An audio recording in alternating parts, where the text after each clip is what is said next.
Good afternoon.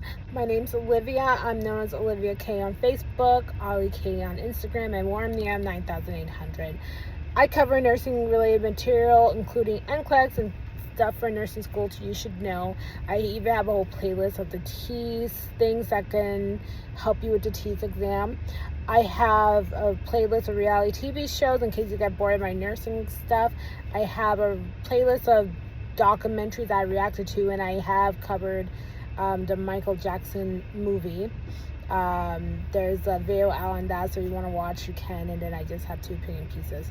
So right now I'm going to do a really big topic which I feel is so important for nursing students, and you might see this on your Q banks, you might see this on your ATI and NCLEX. You never know, because these disease processes you can easily confuse. Okay, so that's going to be covering the muscular neurological system, or neurovascular system rather. Okay, so I really need you to pay attention and play this as many times as you need be. So there are 4 disease processes that do sound very similar. So that's Parkinson's, that's Lewy body dementia, which I'm going to do a separate video of dementia one of these days. Multiple sclerosis and let me see if I'm saying this right. Myasthenia gravis. Okay, so it all involves the neurovascular and muscular system, as they're both falling apart due to the lack of neurons and whatnot. And it's just important to know. Oh my god, my thing's not like my thing's not saying the way it should be. Okay, let's get started. So Parkinson's is very, very, very common, and a lot of disease processes will get confused with Parkinson's. But Parkinson's, like, it's loss of the dopamine in the brain, for lack of better words. Okay, and the hallmark symptoms you're going to see would be the shuffle gait. And if you've ever worked in a nursing home, or like, I don't know, like a dementia, you would see it's common with most of these patients, and they have a very mask-like flat effect. They have tremors, rigidity, bradykinesia, so slow movement, and postural instability, so they can't like really sit up or stand up straight, if that makes sense. Okay, so again, the shuffle gait, mask-like facial expression, as I just said, and resting tremor, stoop posture. Okay, and these patients normally will take carvedil, levodopa, and I've personally given these before, so that's usually like 4 times a day normally. So that's usually how you treat it, if that makes sense.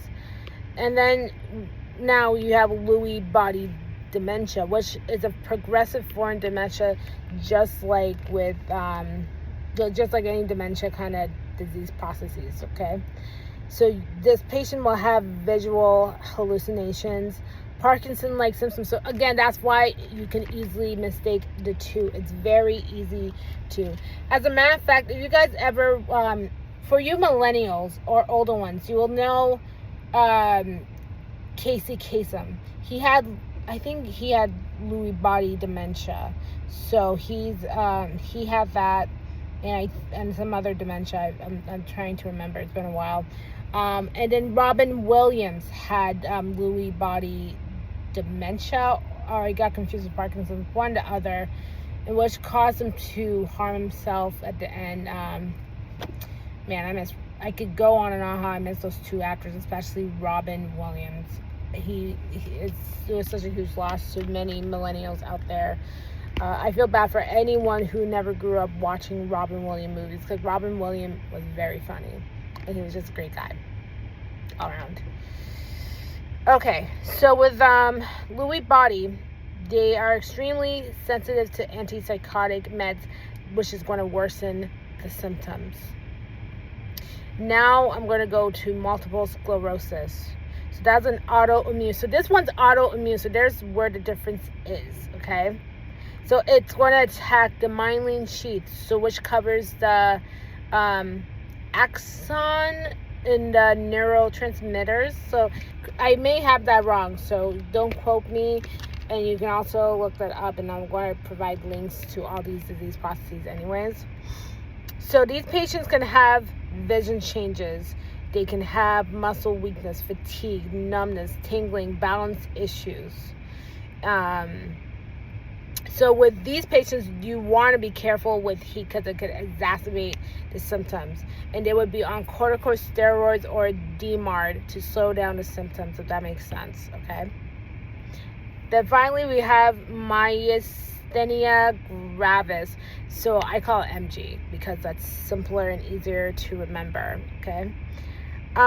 It's another autoimmune disease, but it affects communication between the nerves and the muscles. Muscle weakness is what you're going to see with this. And muscle weakness worsens with activities, and it's going to improve with rest. So this could get confused with multiple sclerosis. So that's why it's so important to go over these topics, right? So you're going to see ptosis. So that's something with the eye, like it's a,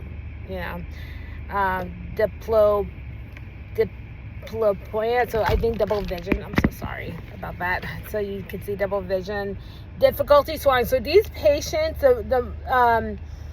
depending on how far they are into these processes, they would need to be on swallow precautions. They'll need to so they have to be on swallow precautions because you need to, they're at risk for aspirations, and you have to also monitor for respiratory status because they could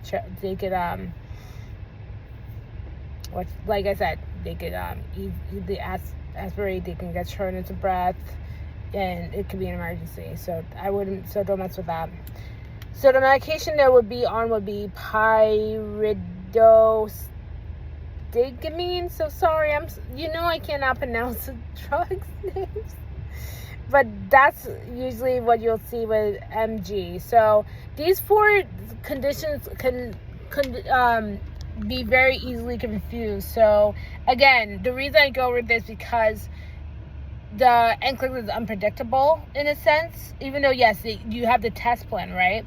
But they can ask you anything and everything, and you're not sure whether you went over it or not. But in case you see something like this on a NGN style, like case studies, or where they're comparing the diagnoses in the case study, it's important for you to prepare and make the differentiation and whatnot.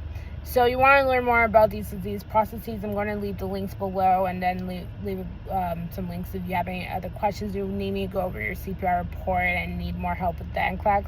I'm here for you. I'm your gal, and because I've taken like 3 times already, and I passed on my 2nd attempt by RN. So I will think of a schedule that I'm going to do for next week because I am starting a new job. And I'll be very busy, so I'll do the best I can. Anyways, take care and be beautiful.